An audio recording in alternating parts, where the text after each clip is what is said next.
Mnamo tarehe 12 binti huyo alipotea katika mazingira yasiyoeleweka. Katika kufuatilia ilionekana yupo na kijana mmoja aishie POD, lakini ilipofika mwezi wa 12 ilionekana huyo binti na huyo kijana hawaonekani katika nyumba walikuwa wakiishi. Tuliendelea kumtafuta na tulituma kwenye WhatsApp, watu mbalimbali waliendelea kumtafuta lakini hakuweza kupatikana. Ilipofika siku ya Jumapili tukapokea taarifa kuna mwili umezikwa katika nyumba hapo Kipela. Kwa hiyo uongozi uliweza kufika wa kijiji, katika kuangalia wakathibitisha kweli ni mtu amezikwa. Taratibu zingine zilifuata, polisi walifika nao wakathibitisha, lakini ikaonekana kwamba kwa sababu amezikwa haiwezekani mpaka wapate kibali cha mahakama. Kwa hiyo ilipofikia siku ya leo hii Jumatatu, polisi wamefika na tukio linaendelea kufanyika hapa. Tunaishukuru serikali kwa msaada ambao wameendelea kuufanya. Mpaka sasa hivi tupo kwenye zoezi la kwenda kutambua mwili wa marehemu. Yeye ndo alikuwa ni hivyo, mtu wa kutoka, anatoka, anarudi, anatoka. Kwa hiyo hata alivyotoka kwenye tukio hili tukachukulia atarudi, lakini hatimaye mpaka imefika mwezi wa 3 ndio swala hilo linakuja kugundulika. Kwa kweli hatukwenda polisi kwa sababu huwa anaondoka anarudi, hatukuweza kufika polisi. Majina yake kamili anaitwa nani na umri wake? Jina lake kamili anaitwa Lilian Dastani Arubano Manga. Umri wake anapata, maanake amezaliwa mwaka 1999 mwezi wa 2 tarehe 16. Ana watoto wawili. Sio mume ambaye amekuja kujitambulisha nyumbani, yaani ni mtu kama ana rafiki yake.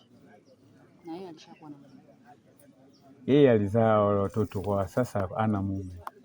Na huyu kijana kwa hapa alikuwa anafahamika ni mwenyeji mkazi wa hapa au amekuja tu? Huyu kijana wazazi wake wako POD ndani ya kijiji hiki, ila hapa alikuja akaomba hii nyumba na alikuwa shughuli zake mfyatua tofali. Kufuatilia taarifa hizo na kujiridhisha na hatimaye kuthibitisha ukweli wa taarifa kwamba ni kweli katika nyumba hii ambayo mnaiona kunadhaniwa kuna mwili ambao ulikuwa umezikwa chini ya ardhi. Kama ambavyo taratibu zinaelekeza, taratibu zimekamilishwa, na kwa sababu kulikuwa na taarifa katika maeneo haya karibia miezi 2 mpaka 3 sasa hivi kutoweka kwa mwananchi mmoja ambaye amejulikana kwa Lilian Manga, ambaye alitoweka na hatukujua alikokuwa ameelekea, pamoja na jitihada zilizofanyika za kuendelea kumtafuta, lakini hatimaye jana ndio tukapata taarifa hizi kwamba kunadhaniwa kwamba huyu aliyemo ndani ya hii nyumba ni yeye Lilian. Na leo asubuhi, bahati nzuri, baada ya kukamilisha taratibu zote za kisheria, vyombo vyetu vya ulinzi na usalama kwa kushirikiana na wataalamu wetu wa afya pamoja na taasisi nyingine wamefanikiwa kufukua mwili huo, na tumejiridhisha kabisa ni ndugu yetu Lilian ambaye anakisiwa kuwa na miaka 27, na mara ya mwisho kuonekana ilikuwa ni tarehe 11 mwezi wa 12 2025.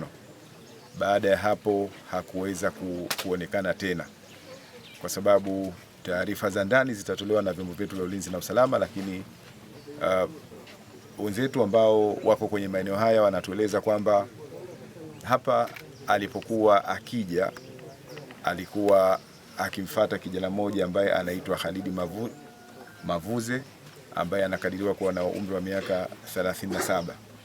Huyo kijana naye kutokea wakati huo hakupata kuonekana tena katika maeneo haya.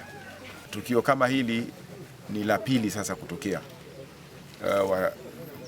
mwanamke kuuawa na kuzikwa chini ya ardhi ndani ya nyumba ambayo anaishi. Niendelee kutoa wito kwa wananchi wa wilaya ya Kilosa, lakini na jamii kwa ujumla, kwamba nadhani ifike wakati matukio haya ya kikatili, ukatili huu wa kijinsia ambao umeendelea kufanyika, sawa, yawezekana tunakosana, yawezekana tunatofautiana, yawezekana kuna pahala mambo hayaendi vizuri, lakini huku tunakofikia ni mbali sana. Maumivu na machungu ambayo tunaiachia jamii, lakini pia sio jambo jema ama sio alama nzuri ambayo tunaiacha kwenye jamii.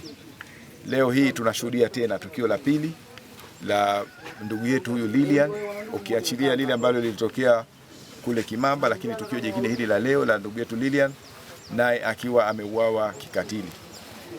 Tuwe na uvumilivu, hususan vijana, tuwe na uvumilivu pale ambapo tunatofautiana, basi zitumike njia za busara kuliko kuingia kwenye changamoto kama hizi ambazo tunazishuhudia leo. Uongozi wa wilaya hii ya Kilosa tunalaani vikali tukio hili la kinyama kabisa, tukio ambalo linasikitisha, tukio ambalo ukiangalia wananchi walioko hapa limemgusa kila mmoja kwa namna yake, tukio ambalo linaacha machungu makubwa, kwa sababu Lili ameacha watoto wawili wadogo ambao wanahitaji sasa matunzo pasi na kuwa na mama ambaye ndiye mwangalizi wa karibu.